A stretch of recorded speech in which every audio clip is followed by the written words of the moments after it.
Right now, I want to welcome to the program the Chief of the Detroit Police Department, Chief James Craig, back with us. Chief, how you doing, sir? Oh, I'm doing fine. I'm great. A great day in the city of Detroit.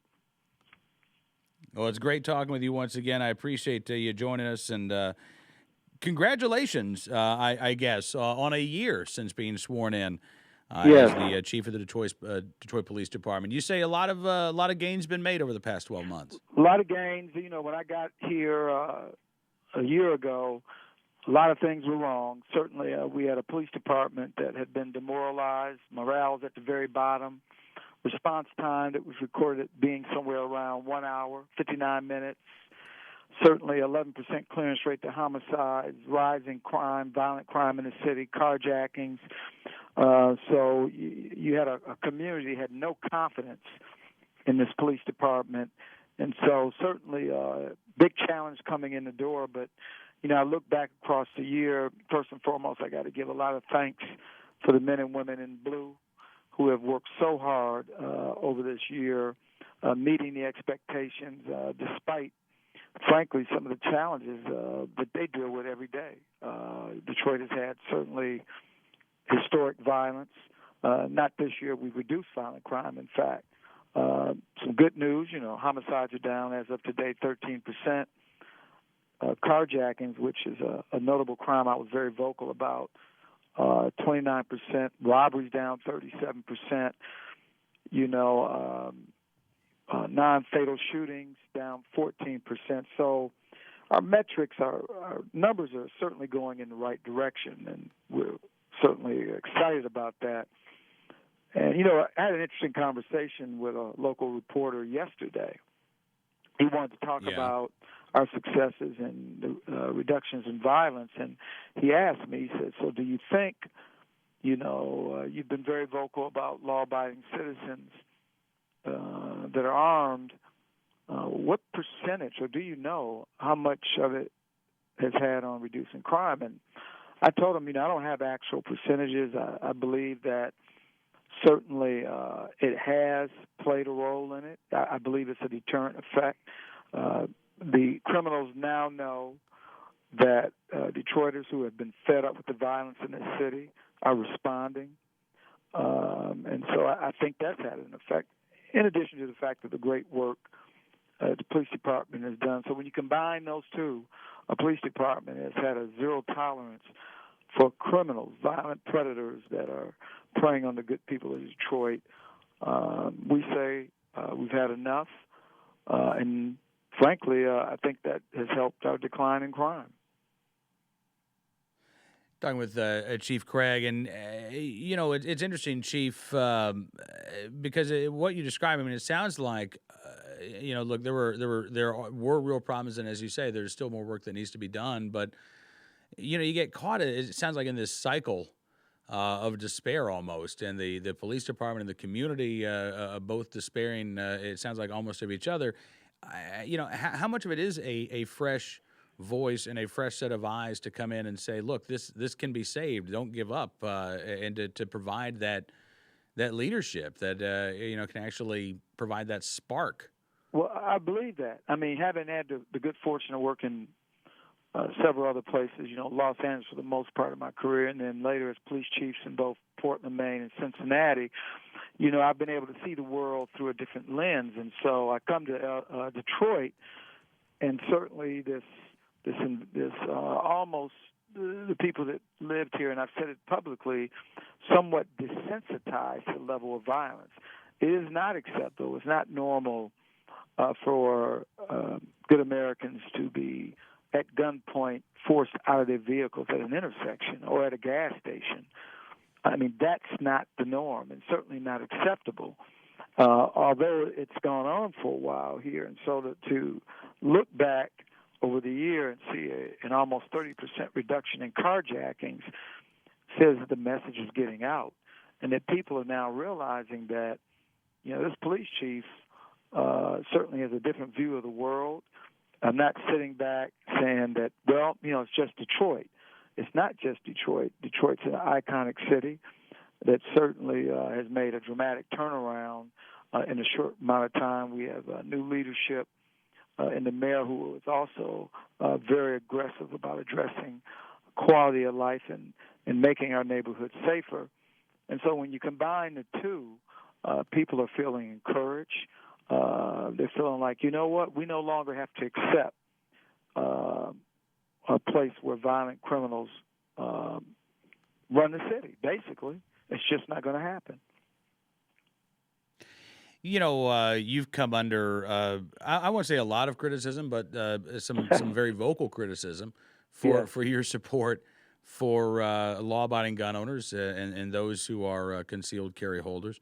I have to say, though, Chief, I haven't seen a lot of comments lately. Has that largely died down? Is this as much of an issue as it was a couple of months ago? Well, whenever I'm interviewed on a variety, especially as we were approaching my 1-year anniversary, it was certainly a key topic.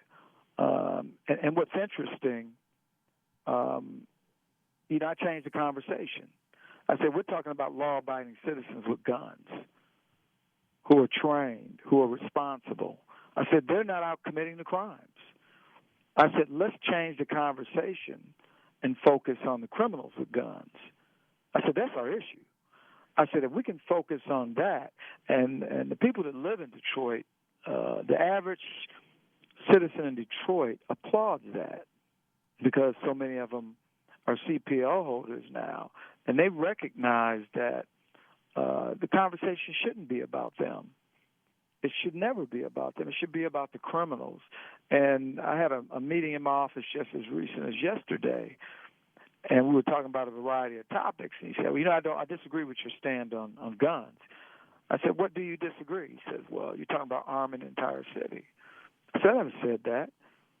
I said, I'm talking about people faced with an imminent threat to their life. I said, what about their right to survive? I said, I don't care what city you're talking about. I mean, Chicago, God forbid, had 60 shootings over the July 4th weekend. Mm-hmm. And I think 9 of them were fatals. What do we say to the people in Chicago? What do we say to the good people in Detroit?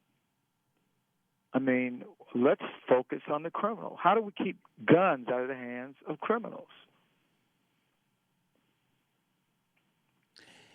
Do you think, Chief, that, for instance, yesterday, I know the Superintendent Gary McCarthy in Chicago talked about the lengthy criminal history that some of these guys had. And he said, that some of these guys are more afraid of what the gangs would do to them for losing a gun than they are afraid of what the criminal justice system would do for them for being a felon in possession of a firearm. Now, that's not necessarily calling for more gun laws. That's to me, that's calling for tougher enforcement of the gun laws.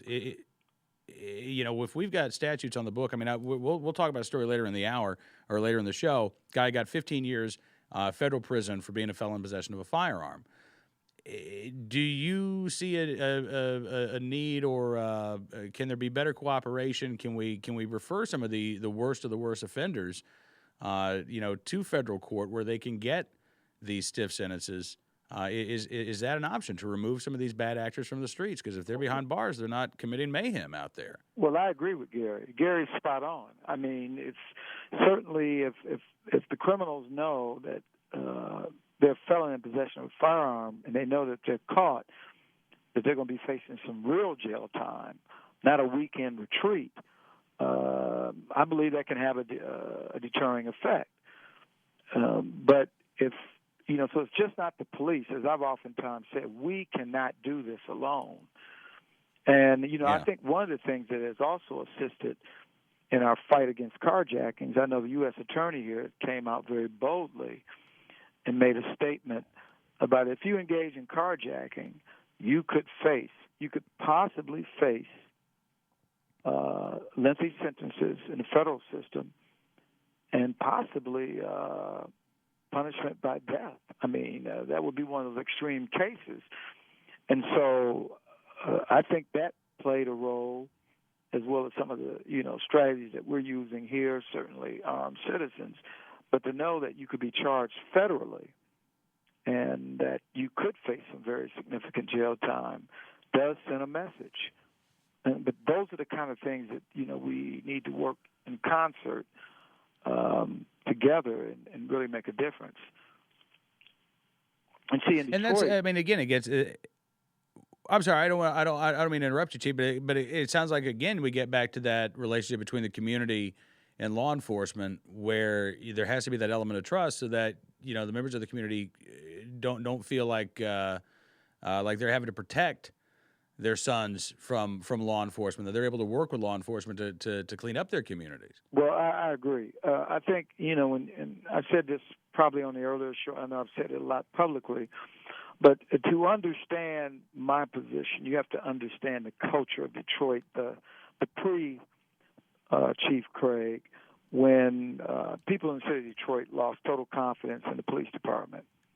They knew if they called 911, there was a crap shot whether or not police were going to show up, even if they showed up at all. I mean, so what message do you send to law-abiding citizens that saying, well, there's a shooting in progress, they dial 911, I'm in trouble, well, hell, who can I call? And so it drives that response by the community to say, we don't have confidence in the department. I have a CPL, and I'm going to protect my life and certainly the life of another person. And so now that you have a police department that's responsive, things certainly have shifted. But I don't care what city, whether it's Los Angeles, Chicago, New York, where New York has 38,000 police officers, it is unreasonable to think that a police officer would be on every block, every corner in the city. So if a community member is faced with an imminent threat to their life, do they have time to dial 911?